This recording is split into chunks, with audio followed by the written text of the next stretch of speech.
Assalamualaikum warahmatullahi wabarakatuh. Selamat pagi dan salam sejahtera, Om Swastiastu, Namo Buddhaya, salam kebajikan. Perkenalkan, kami mahasiswa KKN PPM UGM 2021. Pada kesempatan kali ini, izinkan kami menyampaikan penyuluhan penyakit tidak menular, yaitu terkait hipertensi, kepada Bapak Ibu masyarakat Desa Ekas. Penyuluhan yang akan kami sampaikan memiliki judul yaitu Aksi Kurangi Hipertensi di Kawasan Wisata Desa Ekas. Mungkin Bapak Ibu sekalian masih ada yang bertanya-tanya, apa itu hipertensi? Hipertensi yang dapat disebut juga dengan tekanan darah tinggi ini adalah keadaan di mana tekanan darah sistolik lebih dari sama dengan 140 mm hidrogirum dan tekanan darah diastolik lebih dari 90 mm hidrogirum. Mengapa penyuluhan ini penting untuk dilakukan? Karena dari hasil pemeriksaan kesehatan yang telah dilaksanakan Puskesmas Jerowaru pada 4.320 masyarakat Kecamatan Jerowaru di tahun 2018 didapatkan bahwa sekitar 59,28%-nya mengalami hipertensi. Selain itu, apabila hipertensi tidak teratasi dengan baik akan menyebabkan berbagai komplikasi seperti stroke, gagal ginjal, penyakit jantung koroner hingga kematian. Sehingga perlu adanya upaya pencegahan dan pengelolaan hipertensi untuk mengurangi angka kasus hipertensi, meningkatkan kualitas hidup, dan juga mengurangi kematian akibat hipertensi. Sebelum kita mengetahui pencegahan dan pengelolaan hipertensi, bagaimana sih gejala atau keluhan yang biasanya dialami penderita hipertensi? Gejala hipertensi dapat berupa sakit kepala, gelisah, pusing, penglihatan kabur, merasa mudah lelah, serta nyeri di bagian dada.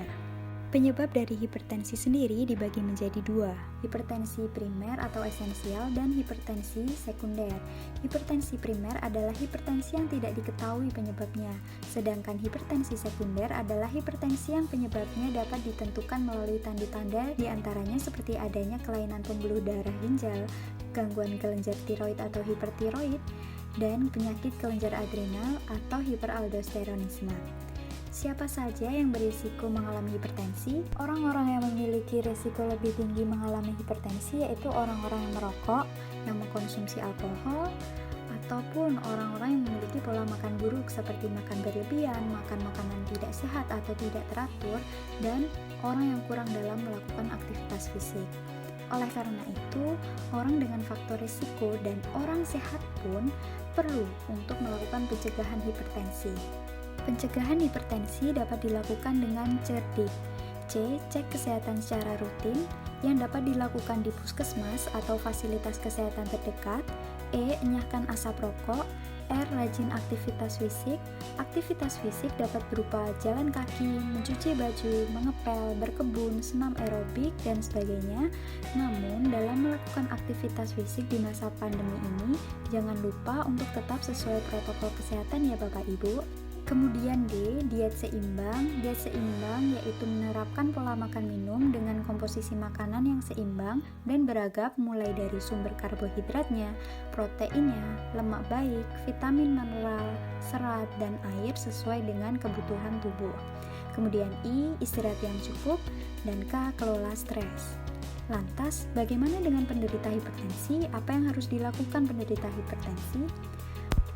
Bagi masyarakat yang menderita hipertensi dapat melakukan program patuh dari Kemenkes RI, yaitu P.